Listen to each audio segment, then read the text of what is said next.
Hello बच्चों, तो अब हम डिस्कस करेंगे question number 38 from the chapter structure of atom. जहां पे देखते हैं हमसे क्या पूछा गया है। A certain particle carries 2.5 into 10 to the power of -16 coulomb of static electric charge. ठीक है, कोई एक पार्टिकल है, कौन है ये हमें नहीं बताया, बट उसके ऊपर जो टोटल चार्ज है, ठीक है, टोटल चार्ज जो उसके ऊपर है वो कितना गिवन है आपको। सो विच इज इन कूलम्स। ठीक है, ये ध्यान रखना है, ये जो यूनिट होती है वो कूलम्स कहलाती है।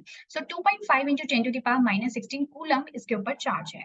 सो calculate the number of electrons present in it. तो आपको ये बताना है कि इसके अंदर टोटल नंबर ऑफ इलेक्ट्रॉन्स कितने होंगे, क्योंकि जो भी कुछ चार्ज है वो है तो इलेक्ट्रॉन्स की वजह से इस पार्टिकल के अंदर। तो कितने इलेक्ट्रॉन्स होंगे, जितने ज्यादा नंबर ऑफ इलेक्ट्रॉन्स होंगे चार्ज भी उतना ही ज्यादा होगा। चार्ज को हम क्यू से रिप्रेजेंट करते हैं, तो जो क्यू की वैल्यू है वो भी उतनी ही ज्यादा होगी। तो फिलहाल इस क्यू के अंदर, इस टोटल चार्ज के अंदर कितने इलेक्ट्रॉन्स हैं ये आप लोगों को फाइंड आउट करना है। ठीक है, अगर मैं आपसे कहूंगी ये क्वेश्चन तो बहुत ही सिंपल क्वेश्चन है तो आप बिलीव नहीं करेंगे।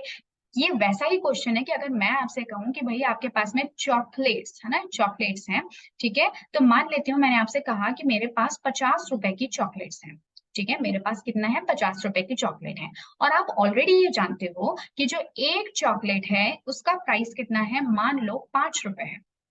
आप जानते हो कि एक चॉकलेट का प्राइस 5 रुपए है और मैंने कहा मेरे पास 50 रुपए की चॉकलेट्स हैं। तो बताओ कि मेरे पास टोटल कितनी चॉकलेट्स हैं, ये मैंने पूछा। तो बड़ा सिंपल है, आप क्या करोगे कि भाई आपके पास 50 रुपए की चॉकलेट है, अगर मैं उसको, क्योंकि और हर एक चॉकलेट का प्राइस 5 रुपए है, तो अगर मैं डिवाइड कर दूं तो मुझे पता चल जाएगा कि आपके पास में कितनी चॉकलेट्स है। तो वो है कितनी, 10 चॉकलेट्स। ठीक है, बस यही काम आपको यहाँ पे भी करना है। कैसे करना है वो बताती हूँ। टोटल चार्ज आप लोगों को गिवन है, यानी कि जो 50 रुपए है ना उसकी जगह पे आप लोगों को गिवन है टोटल चार्ज। इसको क्यूटी लिख देती हूँ, क्यू जैसा कि मैंने कहा इसको क्यू से मेंशन करते हैं चार्ज को। तो जो टोटल चार्ज है वो आपको गिवन है 2.5 into 10 to the power of -16 coulomb.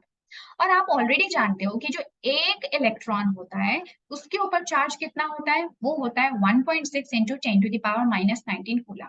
ठीक है, ये आपको पता होना चाहिए, अगर नहीं पता है तो पता कर लो, आज के बाद आपको याद रहना चाहिए। एक जो इलेक्ट्रॉन है उसके ऊपर कितना चार्ज होता है, 1.6 into 10 to the power -19, जो कि काफी कम है, आप देख सकते हो -19 के रेंज में। तो अब ये बताओ कि भाई नंबर ऑफ इलेक्ट्रॉन्स कितने होंगे। तो अब आप क्या करोगे, वही 50/5 किया था, तो यहाँ पे भी टोटल चार्ज डिवाइडेड बाय एक इलेक्ट्रॉन का चार्ज कर दो, यानी कि 2.5 into 10 to the power -16 divided by क्या कर दोगे, एक इलेक्ट्रॉन का चार्ज यानी 1.6 into 10 to the power -19। अब इसको आप सॉल्व कर लो। So when you solve this you will get your answer as 1560.3 electrons. So I'm sure कि आपको बहुत इजीली समझ में आ गया होगा कि इसमें मैंने क्या किया है। So this was all for this question, question number 38. Next class में आपके साथ मिलूंगी एक नए क्वेश्चन के साथ में। Till then take care, keep practicing और ज्यादा से ज्यादा क्वेश्चन सॉल्व करो, ज्यादा से ज्यादा कॉन्फिडेंस के लिए। और अगर इस बीच में कहीं पे कोई डाउट रह जाए तो कमेंट सेक्शन आपके लिए ओपन है, आप वहां पे लिखिए, मैं आपका जल्दी से जल्दी डाउट जो है वो क्लियर करूंगी। ठीक है, साथ ही साथ अगर आपको कहीं पे लगता है कि कोई इंप्रूवमेंट का स्कोप है जो कि मुझे इंप्रूव करना चाहिए या किसी और चीज को बेहतर तरीके से आपके सामने प्रेजेंट करना चाहिए, तो प्लीज आप मुझे फीडबैक भी दें ताकि मैं चैनल को इंप्रूव कर सकूं, जिससे कि आपको भी काफी हेल्प मिलेगी और ज्यादा कॉन्सेप्ट्स को इजीली स्मूथली समझने में। ठीक है, so with this message let us see you in the another class. Till then take care and good bye.